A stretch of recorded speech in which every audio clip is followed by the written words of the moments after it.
RS brothers లో ఆషాఢం KG sale మళ్ళీ మొదలైంది. మరెన్నో క్రేజీ ఆఫర్స్ ఖైదీ చేయండి ఆర్ఎస్ బ్రదర్స్.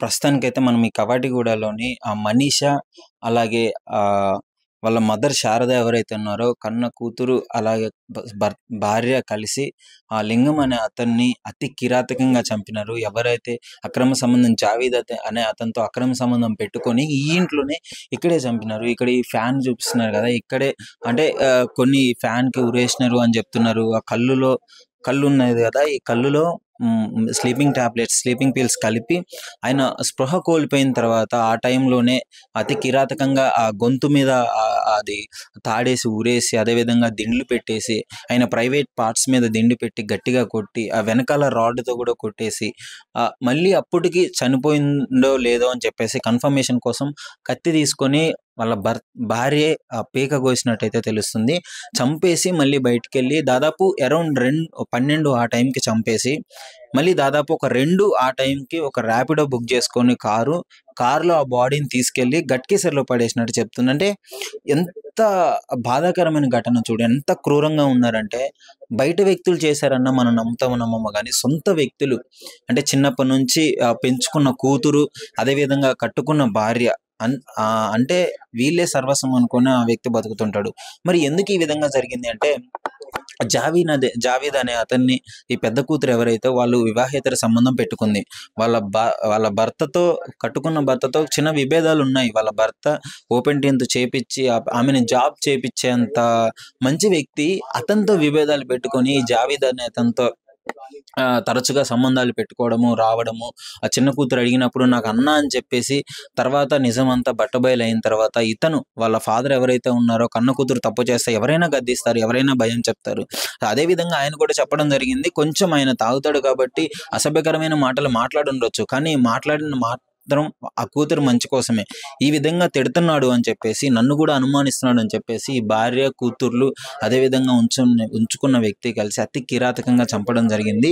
ప్రస్తుతం అయితే వాళ్ళకి కఠిన శిక్షలు పడాలని చెప్పేసి కన్న కూతురు, చిన్న కూతురే చెప్తుంది. డెఫినెట్లీ వాళ్ళు దుర్మార్గులు, వాళ్ళ బయటకైతే రానినని చెప్తుంది. ఇదే ఇంట్లో క్లియర్ గా చూస్తున్నారు కదా, అక్కడ ఫ్యాన్ కూడా ఉరేసినారు అని చెప్పేసి చెప్తున్నారు. చాలా రకాలుగా ప్రయత్నించినారు అని అంటున్నారు. చూడాలి మరి డెఫినెట్లీ శిక్ష పడుతుంది అని చెప్పేసి అయితే కోరుకున్నాము. ఇలాంటి వ్యక్తుల్ని అస్సలు వదలకూడదు. పాపం ఆ కూతురు ఎంత బాధపడుతుందో, చిన్న కూతురు. ఇప్పుడు మీరే చూశారు కదా ఏ విధంగా మాట్లాడిందో. వాళ్ళకి 2 కూతురు కాబట్టి చిన్న కూతురు అయితే మాట్లాడడం జరిగింది. ఇంకా చుట్టుపక్కల వాళ్ళని కూడా అడిగి తెలుసుకుందాం ఏం జరిగింది.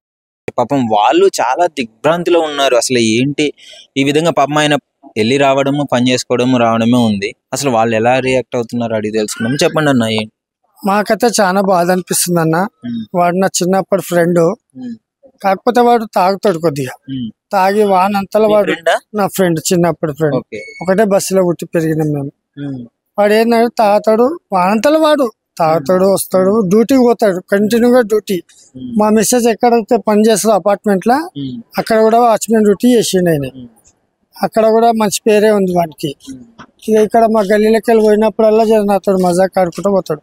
కాకపోతే ఈ విషయంలో మాత్రం చాలా బాధ అనిపిస్తుంది అన్న. మాకు ఇష్యూ జరిగే టైంలో చిన్న సౌండ్స్ రావడం కానీ అసలు తెలియలేదు. మాకు నిన్న పోలీసు వాళ్ళు చెప్పారు, నోట్లో బట్ట గుచ్చి గొంతు విసికి తాడేసి ఊరేసారంట. మళ్ళా మధ్యాహ్నం 1 గంట వరకు చంపి వాళ్ళు సినిమాకి పోయారంట. సినిమాకి పోయి మళ్ళా క్యాబ్ ఏదో బుక్ చేసుకొని నైట్ వచ్చి తీసుకొని పోయి ఎక్కడ చెర్ల పడేసినాక ఆ రోజు శవం దొరికినాక ఇక్కడ మా పిల్లలకు సోమవారం ఇక్కడ పిల్లలకు మా గల్లీలో చెప్తారు, అరే లింగం గారు చచ్చిపోయింది అంటే మేము వచ్చి ఇక్కడ మా పిల్లల్ని అడిగితే ఫోటోలు చూపించారు, చచ్చిపోయింది.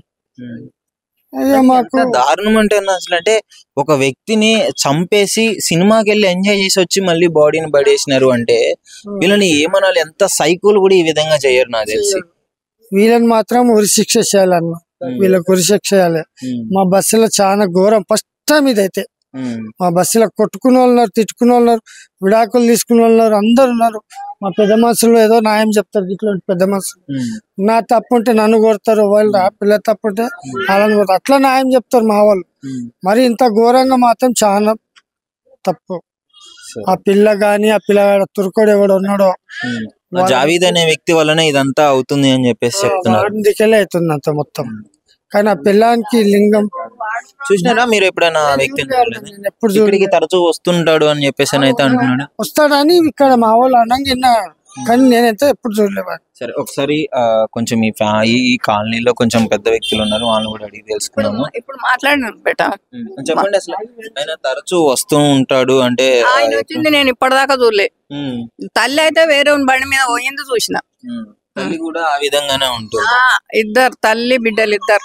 ఇప్పుడు వాళ్ళిద్దరికి అడ్డు వస్తున్నాడు అని చెప్పేసి ఈయన చంపడం జరిగింది అని చెప్పేసి అంటున్నారు. చాలా ఘోరం. మరి ఎలా అనిపిస్తుంది మీ కాలనీలో ఏమైనా సమస్యలు వస్తే మీరే కొంచెం సర్దు చెప్పే విధంగా మీరు ఉన్నారని చెప్పేసి చెప్తున్నారు. దొంగ కనిపించని దొంగ అది. భార్య తాగుతుందా? మస్తు. మరి ఆ పని ఎట్లా చేస్తుందో ఆడ క్రాస్ రోడ్ లో చేస్తుందో అంట. ఆడికెళ్ళి విజయనగరం దాకా ఊపుతుందంట మున్సిపాలిటీ ఉక్కం. మరి ఊకి మరి ఎడ తాగుతుందో ఎక్కడ తాగుతుందో మళ్ళీ ఇంటికి వచ్చి ఇంటికాడ తాగి పానుకుంటుండే. గలీజ్ ఇల్లు. అలా తోటికోడలు మొన్న ఊకనీకి పోతాయి ఇల్లంతా సదిరి ఆమె కంపు ఆడబెట్టిర్రు. సంచిలా పడేయనియలే. చెత్త ఒక్క చెత్త పడేయొద్దు. అంటే గుర్తులు ఉంచుకున్నారు ఎవిడెన్స్ కింద. మనం దొంగతనం చేస్తే కదా బెట మనం భయపడేది. మనం దొంగతనం చేయండి ఎందుకు భయపడేది? మాకైతే అది రావద్దని. మీరు చెప్పండి, కొంచెం మీరు ఎడ్యుకేటెడ్ ఇక్కడ ఈ కాలనీలో ఏంటన్నా అసలు ఎలాంటి పరిస్థితులు ఉన్నాయి చనిపోయాడని తెలిసిన కాడ నుంచి? అంటే మాకు తెలిసిన ఇన్ఫర్మేషన్ ఏంటంటే మధ్యాహ్నం నైట్ ఆదివారం రోజు చంపేసారు. అలా పాప ఇక్కడ చెట్టు కింద కూర్చుంది. ఎవరు చూడకుండా, ఎవరు వస్తున్నారు ఎవరు పోతున్నారు అని చూడకుండా ఆ జావీద్ అనే వ్యక్తి ముస్లిం అబ్బాయి ప్లస్ వాళ్ళ భార్య శారద అతన్ని ఘోరంగా నోట్ల బట్ట పెట్టి వినవా శబ్దం రాకుండా, ఇంటి పక్కలకు కూడా శబ్దం రాకుండా కఠినంగా ఘోరంగా ఆయనని చంపడం జరిగింది. దాని తర్వాత మళ్ళా తీసుకెళ్లి మిడ్నైట్ వాళ్ళ బిడ్డ ఫోన్లోకి వెళ్ళి క్యాబ్ బుక్ చేసి మళ్ళీ ఇక్కడ నుంచి తీసుకెళ్ళి ఎవ్వరు చూడకుండా మిడ్నైట్ 2:33 లోపల తీసుకెళ్ళి అక్కడ గట్కేశ్వర చెరువులో పడేయడం అంతవరకు మాకు తెలిసింది. పోలీసు వాళ్ళు అక్కడ నుంచి చూసి ఆయన డ్యూటీ చేసే క్యాప్ ఏదైతే ఉంటుందో ఆ క్యాప్ని కూడా అక్కడ పడేసిర్రు కావాలని. అంటే వీళ్ళ మీద అపోహ రాకుండా వేరేళ్ళ మీద రుద్దడానికి కూడా ప్రయత్నం చేసిర్రు. దురుసుగా మాట్లాడే వ్యక్తి బయట వాళ్ళు ఎవరో చేశారు. అయితే పక్క వాళ్ళు వాళ్ళ మీద నెట్టేద్దామని చూసిర్రు కానీ ఆ ప్రయత్నం జరగలే. అది పోలీసు వాళ్ళు పరిగణంలోకి తీసుకొని తీవ్రంగా వాళ్ళని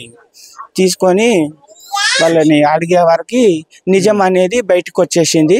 ఆ రూమ్ లో ఉన్న తాగిన మత్తు అవన్నీ ఎవిడెన్స్ అవన్నీ పోలీసు వాళ్ళంతా చాలా మంచిగా కేర్ఫుల్ గా పట్టించుకొని కేసు టేకప్ చేసి వాళ్ళని మంచిగా అదుపులోకి తీసుకున్నారు. Thank you. నిజంగా ప్రస్తుతం ఉన్నటువంటి సమాజం దేనికి ప్రయారిటీ ఇస్తుంది?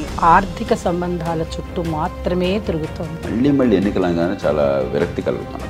మంచి అనిపిస్తుంది కదా, లేడీస్ కూడా ఛాలెంజింగ్ జాబ్స్ చేసినప్పుడు చాలా బాగుంటది. ట్రాఫిక్ అసిస్టెంట్స్ గా నియమించిన ట్రాన్స్జెండర్స్ అందరితో సాల్యూట్ చేయించుకుంటున్నారు. ఫుడ్ డెలివరీ ఇవ్వటానికి వెళ్ళినటువంటి డెలివరీ బాయ్ అనిల్ పై కళ్ళ ముందు